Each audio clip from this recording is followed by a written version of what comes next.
idea today for me to teach you a little bit of music theory that I like. Now, a quick disclaimer is that I think there's a common misconception about music theory where music theory is a rule book that you need to follow to make correct music. However, I feel like it's the Dunning-Kruger effect where the less you know about music theory, it feels that way, and it seems like a rule book. But as you begin to learn more and more about it, you find that really it is a guideline for creativity to help mold something that is unique to your music. And I think that how it should be used is a way to communicate specific things. Like, that's a big thing, is that I learned music theory because I wanted to know and be able to name the things that I liked in songs, because I knew that they had connections, but I was like, I don't know what they're called. I'd love to make it in my music. And how do I do that? I have to learn what it is and understand it. So using it as a way to communicate is popular in music theory. And also using it as a tool to kind of, manifest creativity. And that's how I think music theory is at its best, is when people use it in those ways. But I know we all had those friends in high school who, they wouldn't say key change, they'd say modulation. And they wouldn't say, minor chord, they would say aeolian. And that stuff is, those people I think are just trying to be annoying on purpose. So what I want to show you today is a few simple concepts that hopefully are relaxing to learn. And then the piano, I want to be relaxing. I will say it is always harder to play piano when you know it's recorded, but it's okay. Like, it took me, basically I started recording that one part, and basically what happened was, the first time I recorded it, I did it perfectly, but then I had a glitch happen, so I had to re-record it, and that was like it feels like 80th, but it's probably like 6th try of doing it all the way through, and making it sound nice and good. I don't even want to finish it, because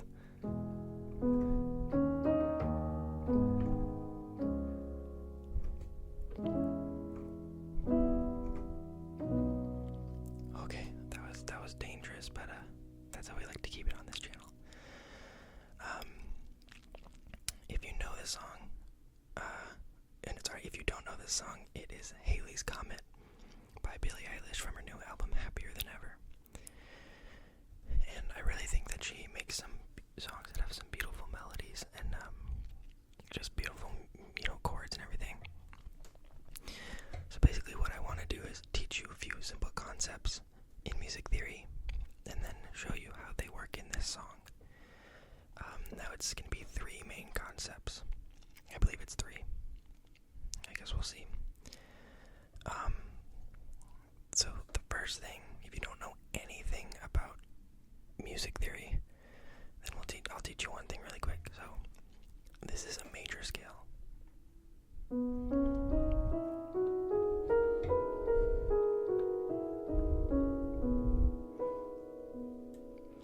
Now a major scale is just kind of the standard for everything. So if you want to learn piano or anything, it's really easy to know a major scale.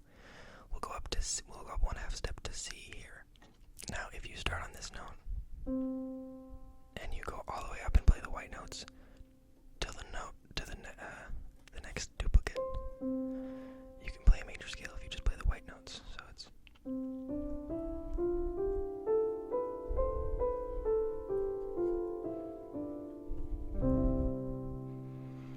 that's nice and beautiful.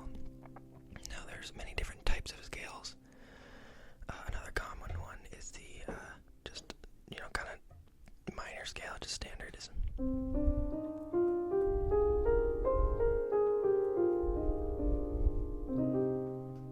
And it's a little more dark sounding and a little more sad. Another common one that's kind of fun is harmonic minor.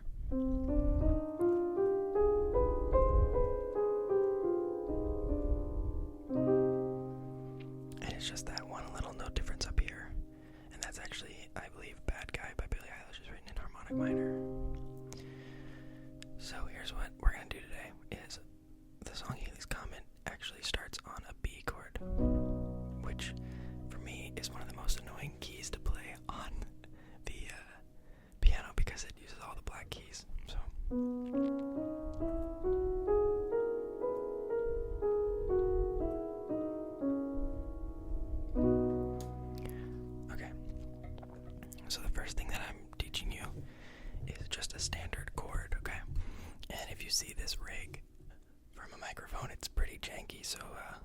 works out well. But please don't judge me, I guess. I don't know. Whatever.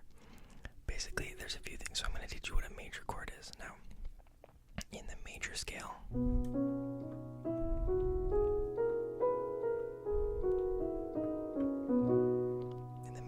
there are 3 major chords and 3 minor chords. So if you know there are 1, 2, 3, 4, 5, 6, 7, and then there's an 8th note here, but it's the same as it's an octave is what that's called. And they're 8 notes apart on the major scale. Now there are 7 notes in the scale, 7 unique notes, and they all have their own chord. 3 of them are major. In this key we have B, we have E, and we have F sharp. And that's B again, but it just sounds nice to resolve to that. And then there are 3 minor chords, which we have C sharp minor, we have D sharp minor, and we have G sharp minor.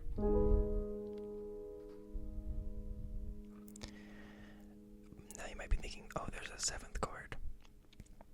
Or there are 7 notes. Is there a 7th chord? Yes, there is, but it's a diminished chord, and it doesn't sound very good. I'm going to play it for a second because it doesn't sound very relaxing. It's really nice to resolve to, though.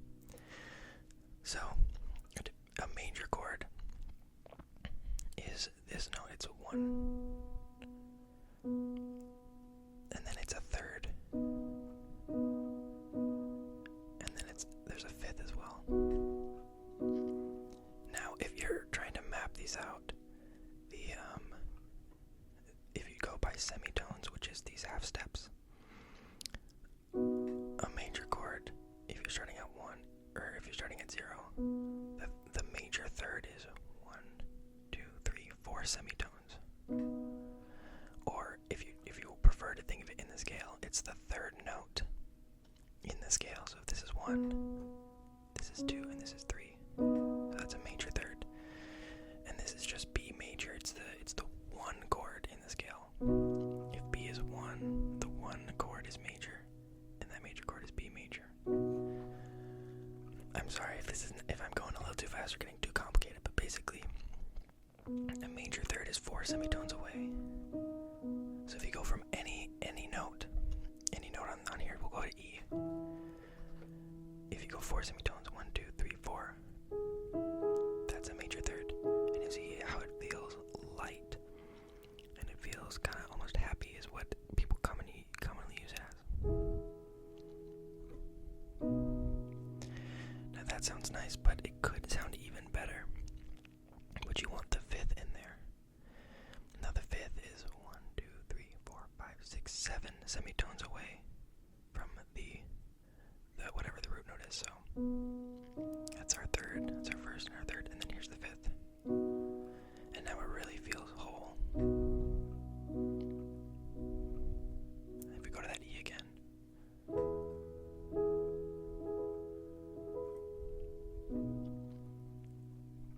yeah, so that's how that sounds. Now the only difference between a major and a minor chord is that the 3rd in a major chord, it's a major 3rd, which makes sense. But in a minor chord, it's a minor 3rd, which means it's only 3 semitones, and it's like this. But the 5th is the same. It's still that 7 semitones, so it's together, it sounds like this. And it's a little more dark, or sad is a common word to describe it as well. Versus the major chord, which is lighter and happy. So that's the first thing. If you go on any note on here, any single note, all you have to do is, if you want a major chord, just let's pick a note, we'll do this. This is D sharp. If we want a major chord, we'll go 1, 2, 3, 4. And then you can also go 1, 2, 3, 4, 5, 6, 7. And you get that light, happy feeling. But however, same note. You just go 1, 2, 3, and then you still go 1, 2, 3, 4, 5, 6, 7. Then you get to that. This is called D sharp minor. Now I should mention that this note right here is called middle C. And the notes go like this. They go A, B, C, D, E, F, G, and goes back to A. Now, that is our minor scale from before that I showed you, but it's on A minor instead, which is, if you use all the white keys and start on A here.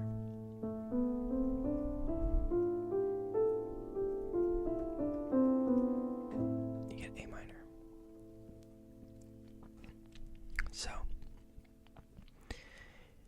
there we go. Once we know what a chord is, we're going to start relating it to Halley's Comet, okay? So basically, Halley's Comet starts on a B major chord. Now, it is my understanding that I'm just going to talk about Halley's Comet as is, like it's in B major.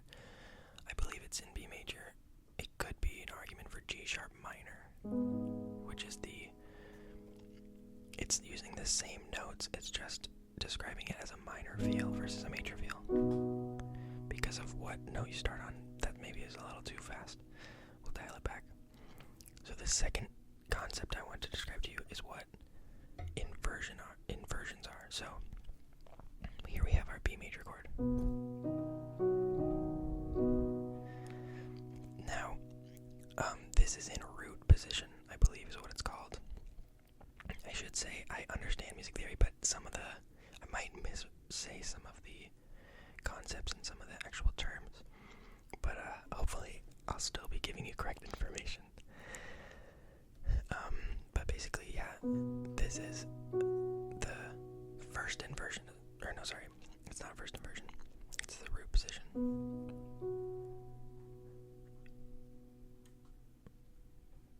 So basically what that means is that this is a 1, 3, and a 5, which is what makes the major chord. Now, the 1, if that's on the bottom, we'll read it from left to right. If the 1 is on the bottom, basically what that means is that it's the first position, the root position. Now, what you can do with chords to make them sound a little different but still using the same notes is change which note is on the bottom.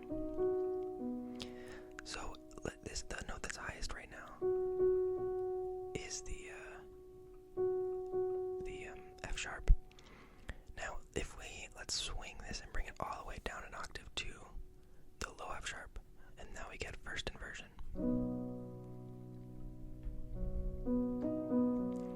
So if you can see on my left hand, I'm still playing the B to reinforce the B major chord. I'm reinforcing the B part of it, the root note. And the root note is just what the chord, I like to think of it as what the chord's named after. So this is B major chord. The root note is B major, or just B, because it's just the single note, so B is the root. So basically, what's happening is that the root is actually in the middle of the chord in the first inversion. And we have the F sharp. Now this changes the sound a little bit. I'll play the difference. So this is just normal B in the root position. And this is B in first inversion. Now there's not too big of a difference, but you'd be surprised at how much just changing the inversion of chords would affect songs. Now, what we can do is we can do it again, and we can bring this note, which is the highest note now, and bring that all the way down an octave to its lower octave. And this would be our second inversion, and this now, our root chord, our root note, is now at the top of the chord, and this is second inversion. And the difference between the root position and the second inversion is like this. Now, you might be able to hear a little bit difference. It just feels maybe a little different to you. Like maybe this sounds a little more settled, but this first root position sounds a little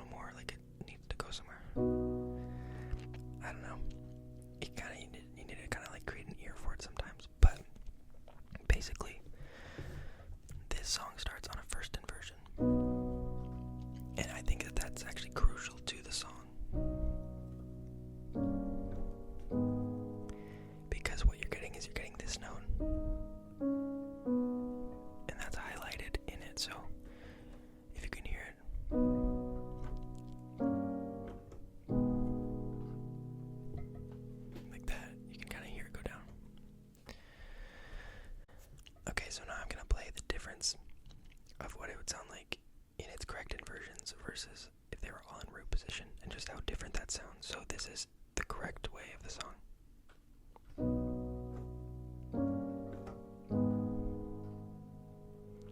That's the first three chords. Now here are the first three if they're in just their root positions.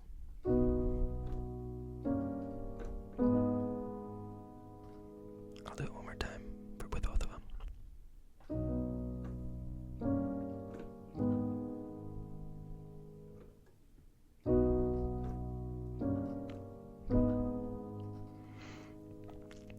Now the thing that I notice, which might be the first thing you notice, is how different it feels like where it's going. So the first one feels like it's falling.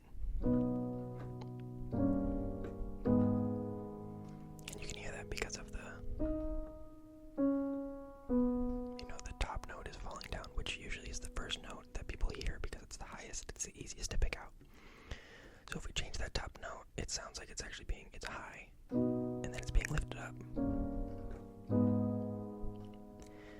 And it really feels like it's going up, then going down, then being lifted back up. I'll play it one more time. Yeah. So, basically, that's just the difference in inversions. How, like, it's kind of a small thing. Maybe you wouldn't notice, you wouldn't think it's too jarring if the song was changed, but it's just kind of showing you how you can use the inversions to kind of invoke a certain feeling. So that's what I mean by music theory can be used to be creative. Because if you're trying to make it seem like you're falling, which I personally believe that that's what they're trying to do, you can use inversions in that way, and it just adds a sort of creativity and uniqueness to it. Because I'll play the rest and I'll just keep making it feel like it's falling. Okay.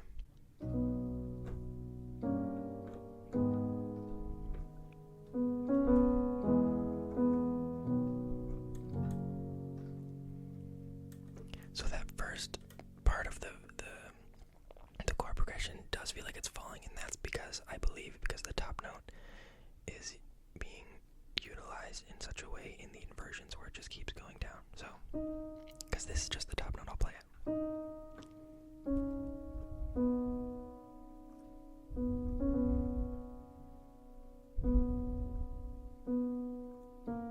That's just the top note, and so you can feel it's falling. But what they do is at the second half, it feels like it's going back up again, and it almost goes over, but then it resets back into the normal here. So I'll play the whole thing again really quickly and just feel that movement where it goes down and then it comes back up. Okay, here we go.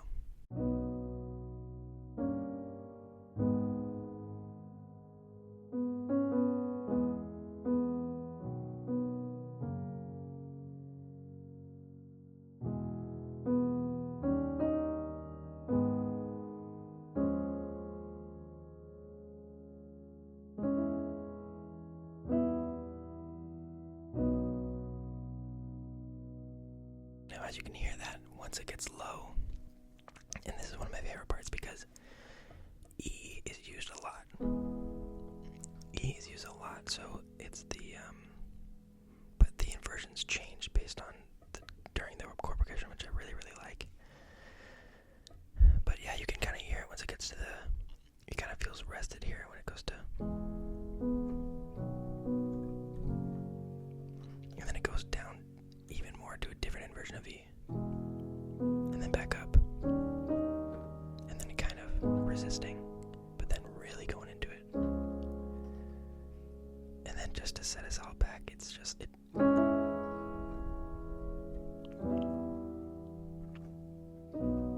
it's just so beautiful. I just love that.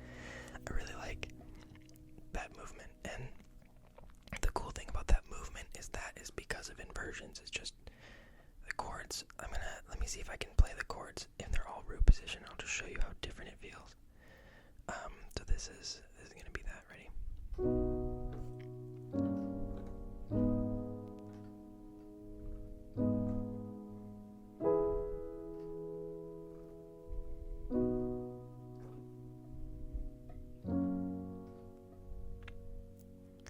Sorry, I'm trying to find him.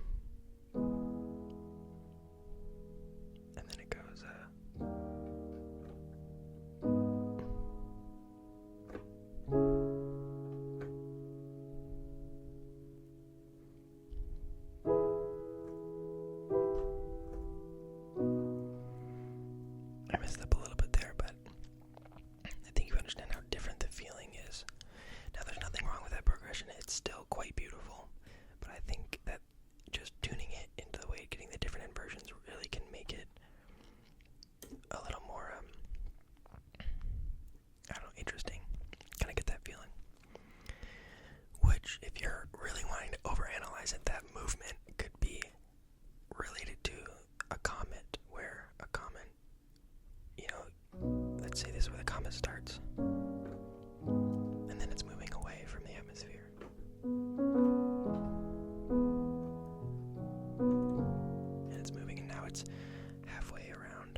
lyrics really well, and I think that they're such amazing songwriters, and it just kind of shows in that way. Now the last thing, so the first thing we did is just basic chord structure, and you can kind of see the chords. There's major and minor. Now there is one that's interesting, and the diminished chord, so I played this earlier. The diminished chord in this key is this, and you want to go back to the one because of the nice resolution there. Now there is a diminished chord in this song, and maybe you caught it. It's actually the second chord, so here's what it sounds like, and that's diminished. And if I sit on it, it kind of sounds like it's not resolution, like there's no resolution, but then it resolves to a really nice minor chord. Now this is going to introduce my third thing, which is borrowed chords. Now this might go over some people's heads. I'm going to try to explain it as simple as I can. So borrowed chords are basically chords that are not in the key that you set the song in. So we'll go back to C for a moment. So C.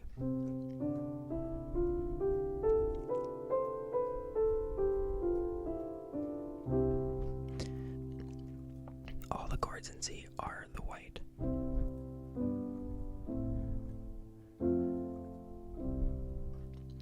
So if you just play chords in the white, you'll get C. There's even the diminished.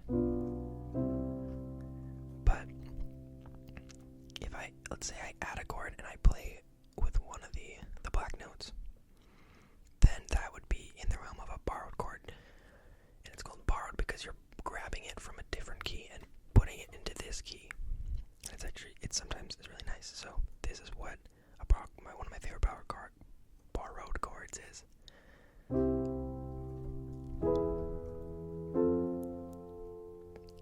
I really like that's one of my favorite ones, so I can give you so many songs that is. If you're a fan of Bo Burnham, that's in Words, Words, Words. That's Words, Words, Words. The basic 4 chords. If you're into 21 Pilots, that's Tearing My Heart. If you're into the Beatles, that's All You Need Is Love, but the nice part, all you need is love. So it's really, and it's beautiful. So, and if you're Billie Eilish, you use it in the song. We'll go back and be the 3 borrowed chord would sound like this. Now, basically, a way to know that it's borrowed is, if you're in C, you use the black key. Now, if you're C, you use a black key, it's really easy. But basically, kind of relating to what we talked about earlier, how in a major scale, there's 3 minor chords and 3 major chords. Now, one thing you can do is that you can kind of twist around which chords are major and which ones are minor. Because in a scale, there's a set amount. There's a set number of so the 1 chord in major scale is major. The 2 is minor. The 3 is minor. The 4 is major. The 5 is major. The 6 is minor. The 7's diminished. And then the 8 is also the 1, which is the major. So basically, what you can do is, if you want to be funky, the 3 is supposed to be minor, right?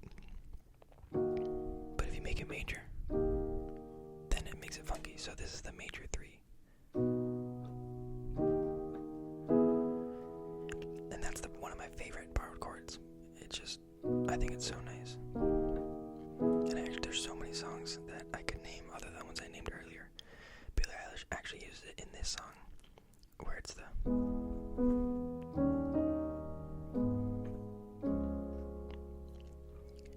so that second chord there is major, but it's supposed to be minor. If it was in the correct key, or if it was using only the chord notes in the key, this is what it would sound like.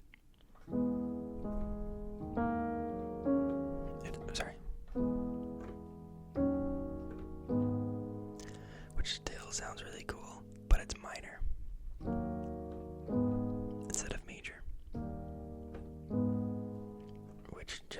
sounds like, I don't know why, but the word like cunning comes to mind, or like sharp is how it feels. And what you're doing is you're sharpening one of the notes, but that's neither here nor there. So basically, yeah, they're kind of using a borrowed chord to emphasize a specific part. Now, here's the cool part too, is that, so that is with the third chord of that key. They make it major for a moment. Now what they also do is they make the second chord of that key, which is supposed to be minor, and they make it major. Now this is another one of my favorite uses of a borrowed chord. Now this part, they just put so many in, so I'm going to play it again.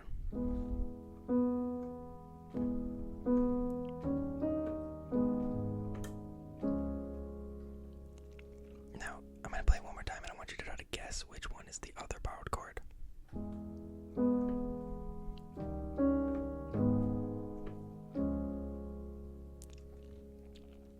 Now, if you guessed that last chord, then you'd be correct. Basically, this last chord here is, I just think it's so nice. So I'm going to play it as it's technically supposed to be played, like in the key. It's not really supposed to be that way, because that's what I'm saying, is there's no rules. But if they only use the notes in the key, this is how different it would sound. So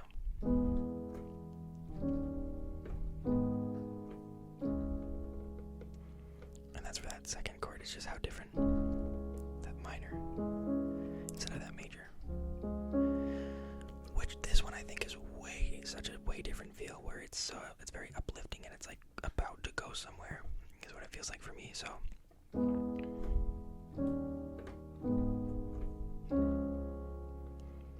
I just think it is really, really, really, really nice. And so that borrowed chord is just perfect for that. And then it just goes into one more borrowed chord, which is beautiful.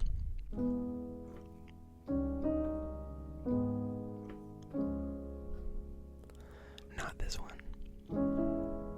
This one. There we go. Yeah, it's so good. So first thing I want to say is, you know how we were talking about them making the second chord major for a moment? So it's like this. Right here. Major. The next thing they do is they go right to the minor. And then they just do this amazing thing, which they hit another minor chord. And it resolves really beautifully. So what I'm going to do really quickly is kind of take a detour. So we're going to go back to C. Now, just because C is really easy to demonstrate the borrowed chords. So far we've used in C, if we're only supposed to use the white keys. So far though, Billie Eilish has used a big 3 is what I call it, because it's the third chord and you're making it major, which is, when you write it in Roman numerals, it's capital, and then if it's major and it's lowercase if it's minor, so I call it a big 3. I don't know if that's really the technical term, but we're gonna call it that. So they use a big 3, and they use a big 2, but then they were like, no, we're gonna switch it around, and we're gonna take a chord that's usually major, which is the 4 chord, and we're gonna make it minor, and then resolve to the 1 again, and it's just so good. Now, this actually is used in a lot of other songs. This is probably one of the most common ones. It's just because it just feels so nice to resolve, which I don't even mind that it's common, because it's just about how you use it. It's not that you use it. One that I know of is 21 Pilot's song Truce. It's like let me think about what it is. It's so Truce uses the small 4 as well, and it's actually in G. But what they do is I'm gonna try to get into it. Free, take pride in what is sure.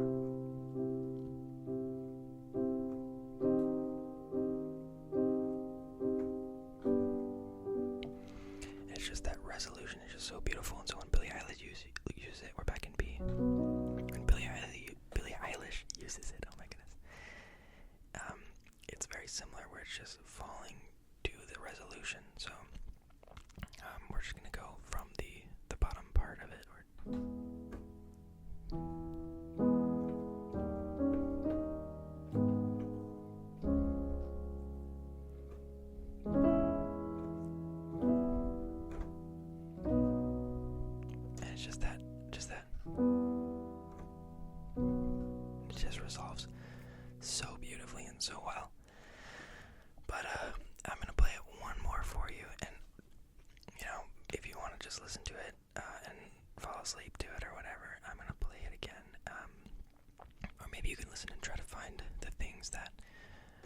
maybe was saying. But yeah, I hope this video was fun. I'm gonna play it one more time and then